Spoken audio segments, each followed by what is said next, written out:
1% of dudes rapping, they ain't nice as me. 98% ain't live the same type of life as me. The judge gave me life and then they sent me where the life is be. That level 4 with depth and vice, the type of stuff they like to see.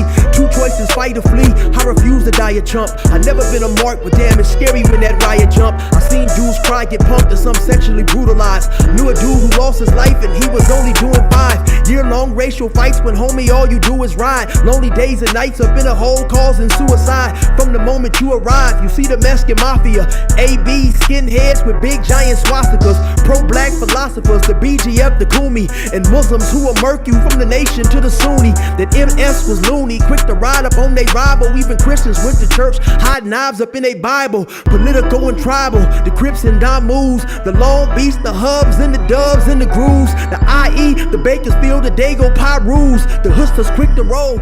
Say what's cracking, YouTube? It's your boy 16 to life, and I'm back like I'm on a pro violation. You're down.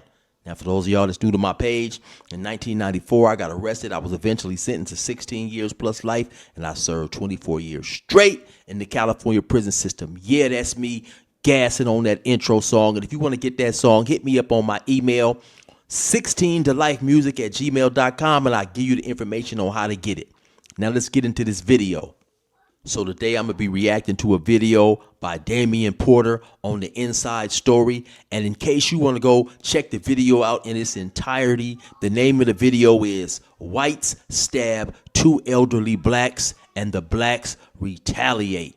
Those, because when you do reactions, you're going to have some people saying you're not talking enough. Then you're going to have other people saying you're talking too much. Well, man, the YouTube guidelines require that I insert my opinion periodically to change the property of this man's content. I just can't upload his content and be quiet, right? So that's why I gave you guys the information in the event you want to watch it, the original version, without me interrupting or whatever. So let's get into it, though, man. Welcome to another episode, everyone. Corcoran State Prison, circa 1995, a bloody war transpired between the blacks and the whites. There was a brother on the yard by the name of Malik. Corcoran was a level 3 prison at this time, but still, as I've said before, an extremely violent prison. The most violent level 3 prison that I had ever been to, then or since. Brother Malik was on the yard, or let's call him Baby Malcolm, because he had the same characteristics as a Malcolm X. He was about 25 years old. He did not gangbang, yet was from the street. Now, immediately when he renamed the dude Baby Malcolm, it implied to me, and I've ran across many of these individuals, right? Everybody that's in prison does not believe in gangbanging. You have some individuals who are militant, they're about their blackness or whatever color they represent, and they don't necessarily believe that, in this case, Baby Malcolm, you should have Crips and Bloods, Crips on Crips, Bloods on Bloods, killing each other and harming each other, especially an environment like this where being racially united is very, very important, right? So once again, everybody in prison does not believe in the gang violence. If that makes any sense, he really had everything going for him. He was a stand-up, strong individual who preached against gang banging, but still had the sort of persona that you would think, not that he was a gang member, but that he was from the street. But he was extremely intelligent. Though young, he would speak to the brothers all the time about unity. Malik, Baby Malcolm, is one of the individuals on the yard that everyone had a lot of love for. You have these individuals on these prisons where everyone has a lot of love for them. To me now, what it sounds like is, once again, Baby Malcolm is preaching the unification of his people. And while you have so many people who have a lot of love for that, because deep down inside, you have a large majority of Crips and Bloods who felt that way, right? Due to the fact of not wanting to be ostracized, due to the fear of speaking their minds, they continue to do what they do. Now, when I say fear, it's not always a physical fear. Sometimes it's a fear of verbal ridicule, of just stepping into the unknown, stepping outside of what's considered cool by the individuals you are trying to fit in with. So when a dude like Malcolm can come up here and speak his mind and say, hey man, this gangbanging stuff is wrong, you have a lot of people that's going to embrace him, especially by him being a younger individual. And this was the situation with baby Malcolm. There were about 20 whites on the yard, maybe. We talking 1,000 blacks. Not 1,000, but you get the point. Hundreds of blacks on the yard. 20 whites are on the yard at this time. You can find this in any prison yard where the whites are incredibly outnumbered. Though outnumbered here on the yard, the whites, some of them were strong individuals, and they began to have dealings with baby Malcolm, not really understanding his take on them and on life and on America. But we all knew where baby Malcolm stood. But he was able to conceal his hatred, if you will, for everyone else because he was that intelligent. Well, I should not even say that he had hatred, but he was very strong and he was very pro-black. He was making money on the yard. He was not Muslim. He was not religious. He was still doing his stuff. He still was having dealings on the yard. Now let me pause this, right? Let me say something. Periodically when I do reactions to Damian Porter, some people will believe that he himself is racist in the comments, right? And I honestly, sincerely do not believe he is racist. What I believe is he has experienced certain things, right, that made him have a even deeper love for his people, right? Sometimes Los Angeles County Jail and prison will do that to you when you see things happening along racial segregation, racial hatred, racial animus, so on and so forth. And then obviously, the man is well read. Now, when I say he's well read, I'm not talking about the books they will give you in these elementaries and in these high schools. This dude has obviously read a lot of books that was authored by African American black men, and he sees things differently. Anytime you read about the atrocities committed on black people by the United States, you're definitely going to have a big love for your people. It's just, if you haven't read about, some of these Tuskegee experiments and some of these, these things that was going on during slavery time. And, I know I'm getting a little long-winded here, but I have seen a lot of individuals who are angered by that type of stuff that you can find in the books that really relate to the black struggle.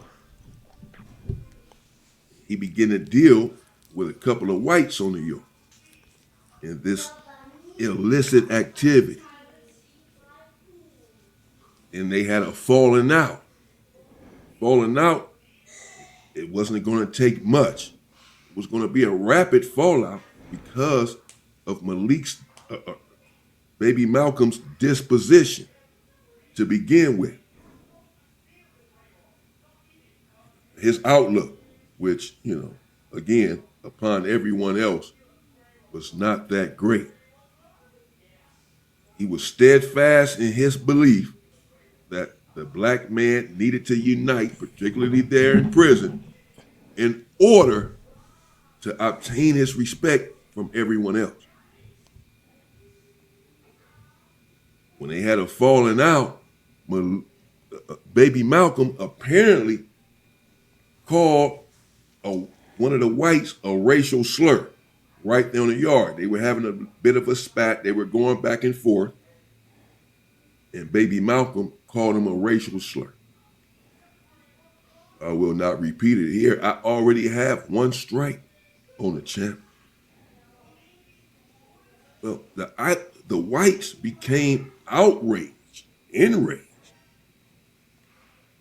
they did not return the racial slur to baby Malcolm, but they had all rights right then and there to attack him, but they did not. Now, the rules do state in prison, except for certain circumstances, you want to give that faction a chance to take care of their own people, to take care of their own business. So if someone violates or flouts a rule or a protocol, then you go to that faction, that car, that gang, that section, and you say your homeboy, your people, whomever, did this, that, and the other.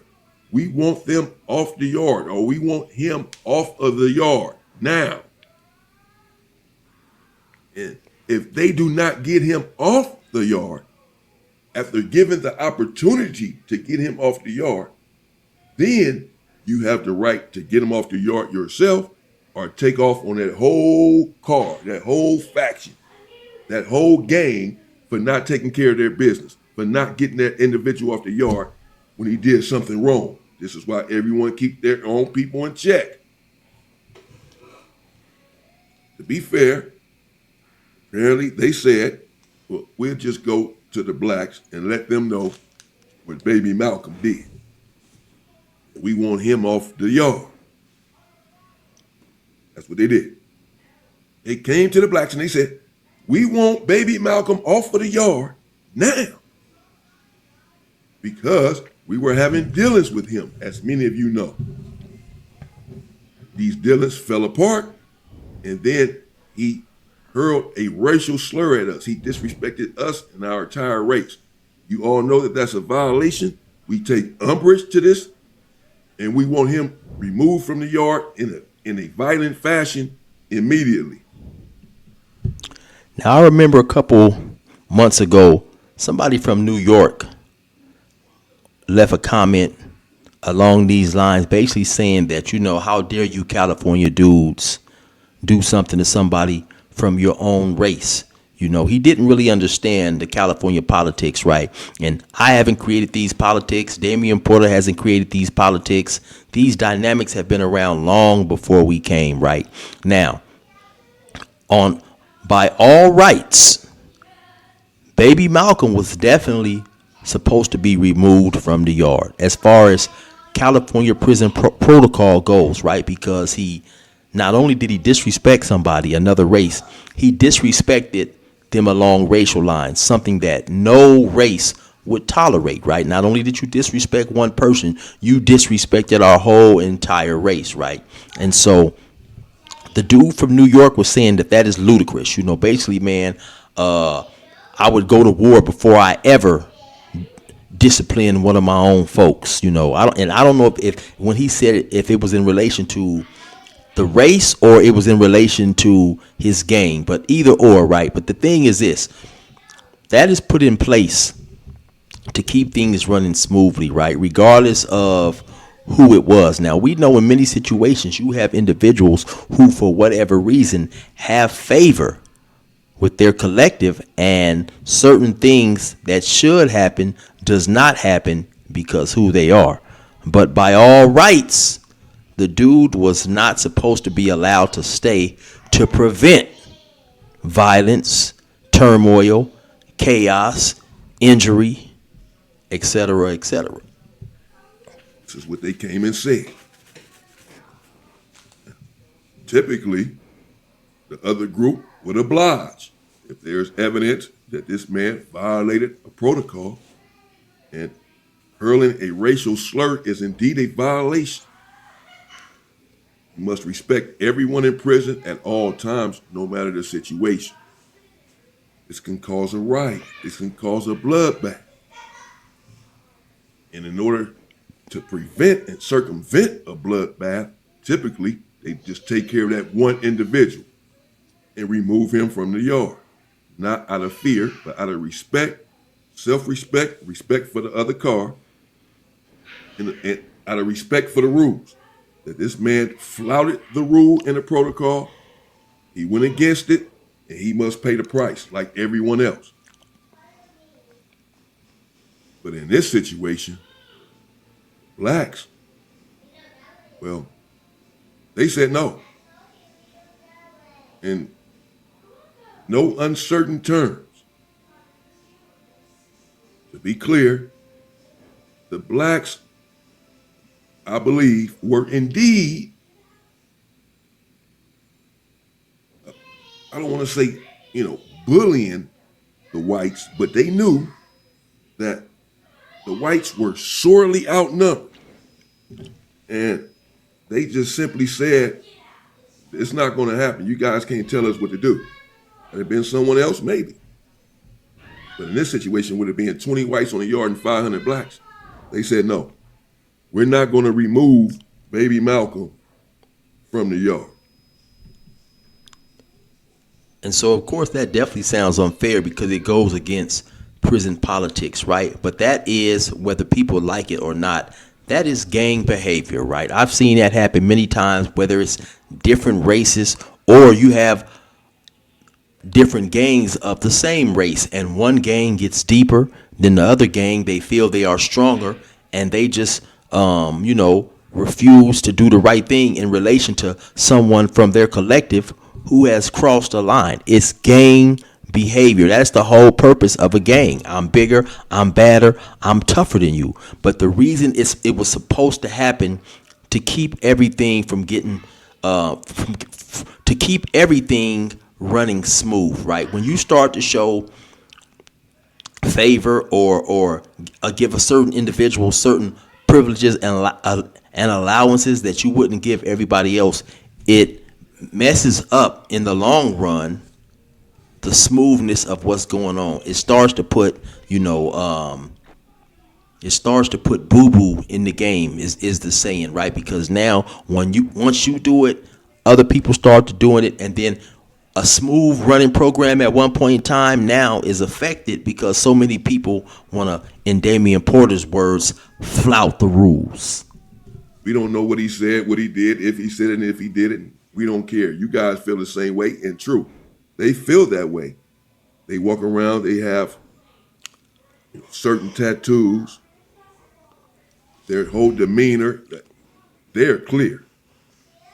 They don't like you. In fact, they hate your guts.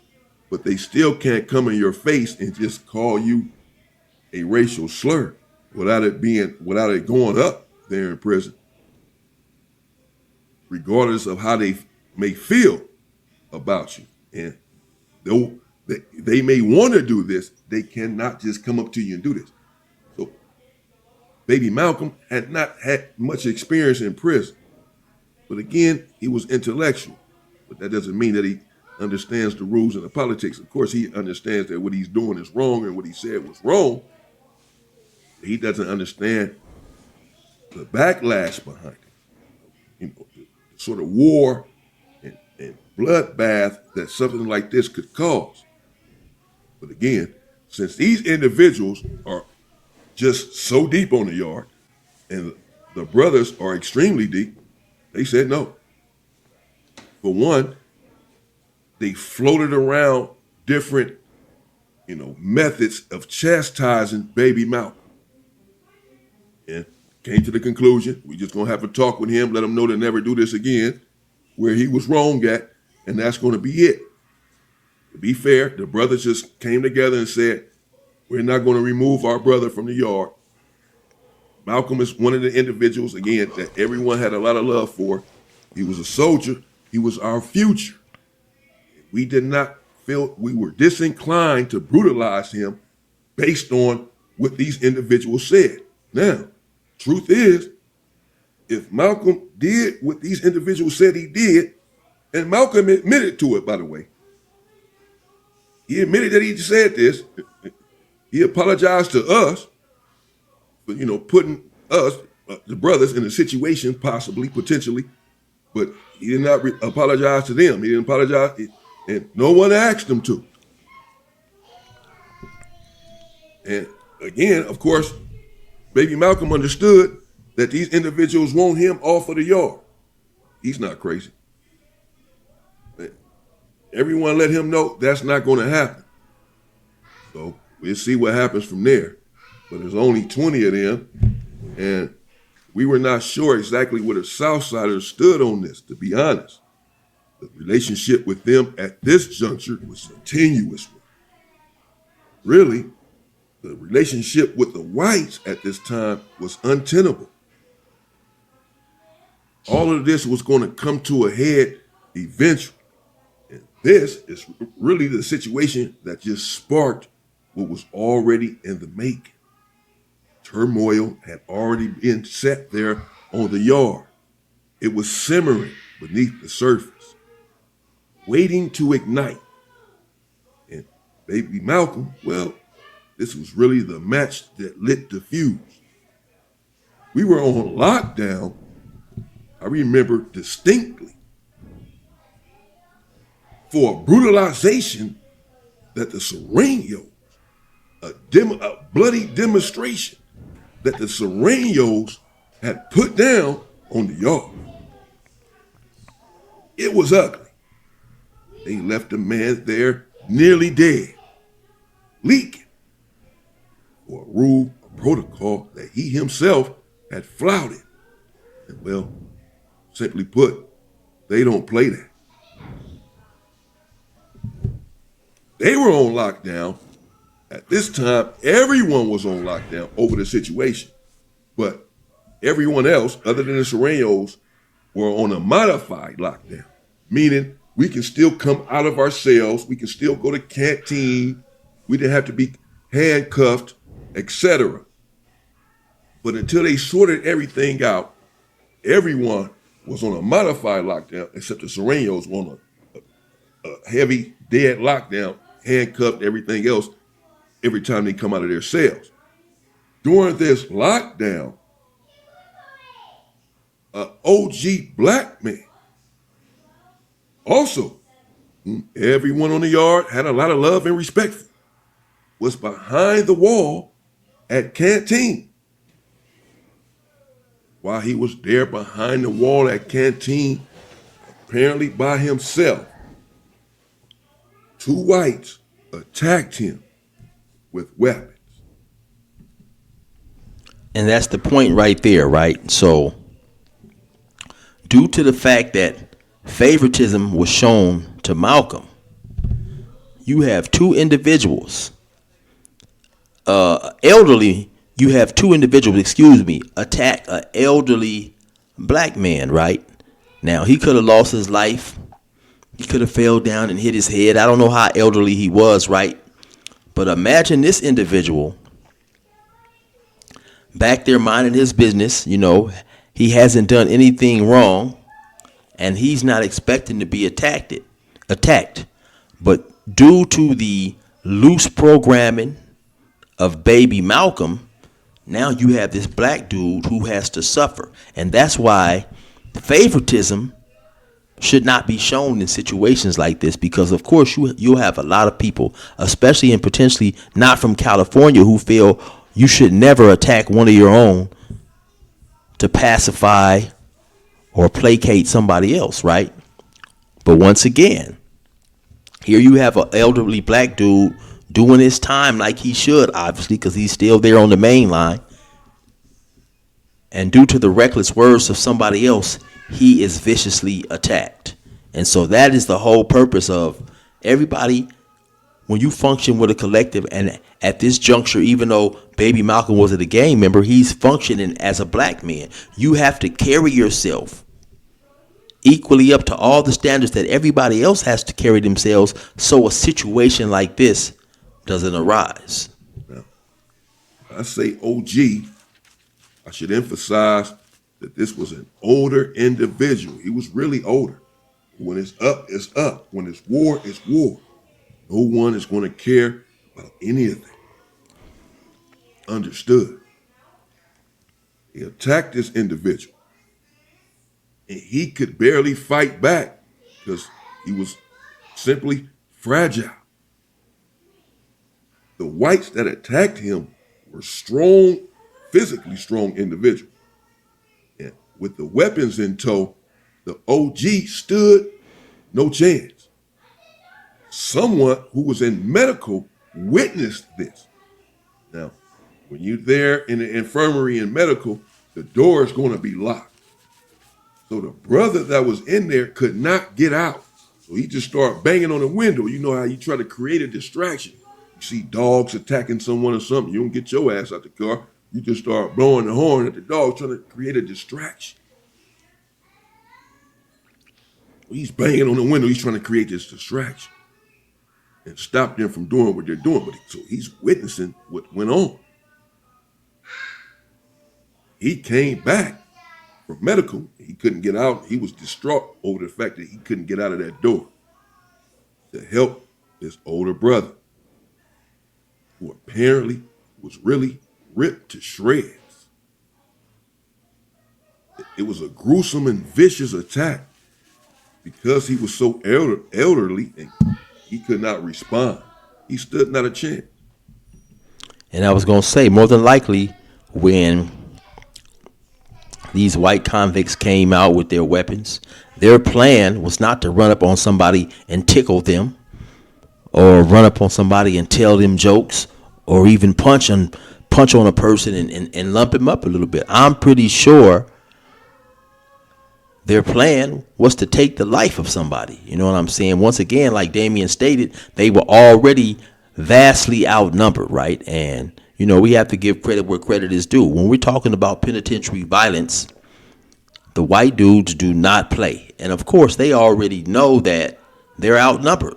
Anytime you use a weapon, it is to set some type of example, you know. And so here is what this elderly black dude is facing, you know, because he's up against it. He's dealing with two people, you know, at least one of them has a knife, and it was a sneak attack. So once again, that's why it's important, despite how loved, despite how knowledgeable and unified baby Malcolm was, his actions still jeopardized the life of another black man. And according to the brother that was there in medical, when he came back and began to disseminate this information, he made it explicitly clear that the attack was unprovoked, that it was brutal, and essentially they were trying to take his life. OG had indeed survived, barely. Blacks began to write kites to one another. And once the word really got out as to what had transpired and how ugly it was behind that wall, how they had brutalized our brother, put a lot of holes in him, and he was clinging to life at this time. People were distraught, like really emotional about it. Brothers were emotional.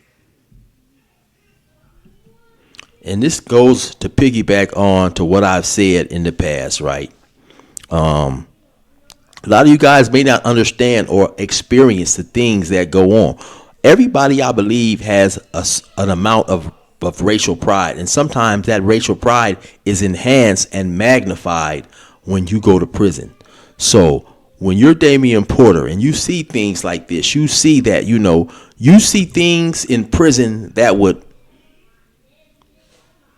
have the perpetrators vilified out here in the free world. You know, if I go to Walmart right now and I see a dude of another race attacking an old man of another race, I'm going to be outraged, right? And it's going to be a part of me that's going to make me want to step up for that old man, because this is how I was raised, right? And this is something that many of us, especially men, we dislike, right? Don't attack someone that can't defend himself, right? But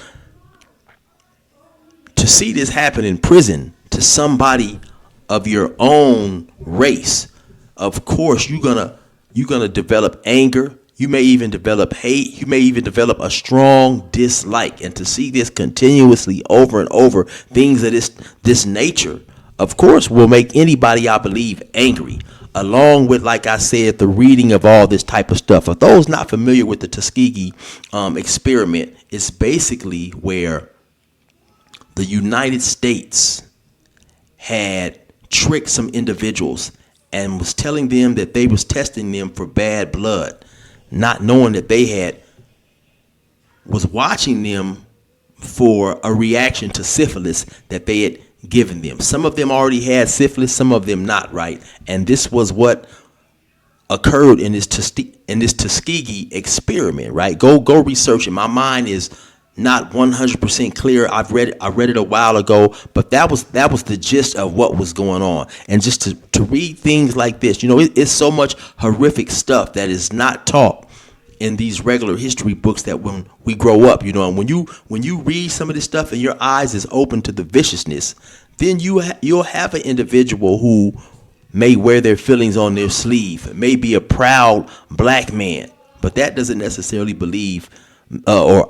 that doesn't necessarily mean Damian Porter is racist. And I don't. Like I say, I believe that he has experienced a lot of things that makes him have a strong racial pride, and he wears his feelings on his sleeve sometimes, and it comes across as that, This is how angry they were.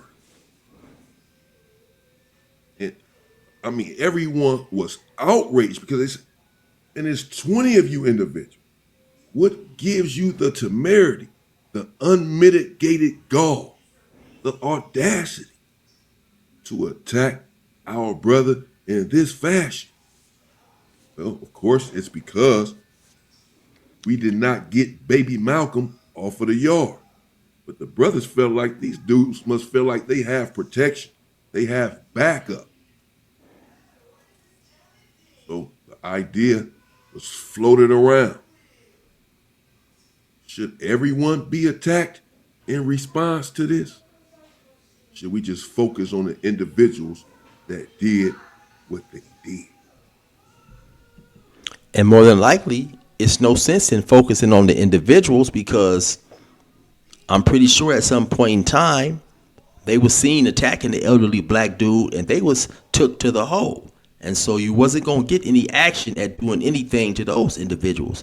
And so in the same way that the elderly black man had to pay for the sins of baby Malcolm, I'm pretty sure the white race is going to have to pay for the sins of those who attack the elderly black dude. The brothers, they did not want to hesitate in their response. A lockdown ensued. The police, the administration understood a lot of blood, perhaps more than likely, is about to be shed. There's going to be a response from the brothers. The administration knew this immediately, that there was no way that the brothers were going to sit back and allow another brother to be viciously attacked like this. And he was helpless. Now, I just noticed an error that I made, right? So yesterday I interviewed Do Rock Creek from the Swing Low podcast, and I just noticed that I failed to remove the ticker tape at the bottom. So the name of this channel right here, if you're not familiar with this brother, this is the big fella, Damian Porter, Damion, up in this joint. You know what I'm saying? Don't misspell it. Don't misspell it Damien like I was doing initially, because he took great umbrage with me. Spell the name right. This is the Inside Story with Damian Porter. Once again, big fella, my bad. I don't mean to piss you off to the highest festivity over my negligence at misrepresenting where this information is being disseminated from. I've been watching the big fella. I've been watching. And there would be no response. The brothers began to cultivate sinister machinations. Sinister machinations. And the word was going around rapidly that not only must we respond swiftly and deadly, but we have to send a strong message to everyone, the police included. Me personally, I was inconsolable. I believe that these individuals who attacked the brother were human flesh mongers, warmongers, always seeking blood, never willing to spill their own, never believing that their own can be spilled, should be spilled. They're too precious for that. But I was of a different mindset. I believed that these individuals' blood needed to start leaking out and swiftly. Well, the outrage of it all, the brutal attack, the thought of our brother lying there, bloody, clinging to life, elderly, at the hands of these individuals was enough to send everyone overboard.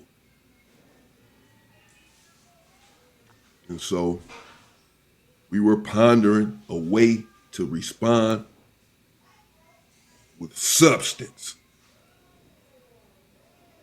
Not a whole lot of fluff. Understand that at this time, this is 1995. This is not 2020.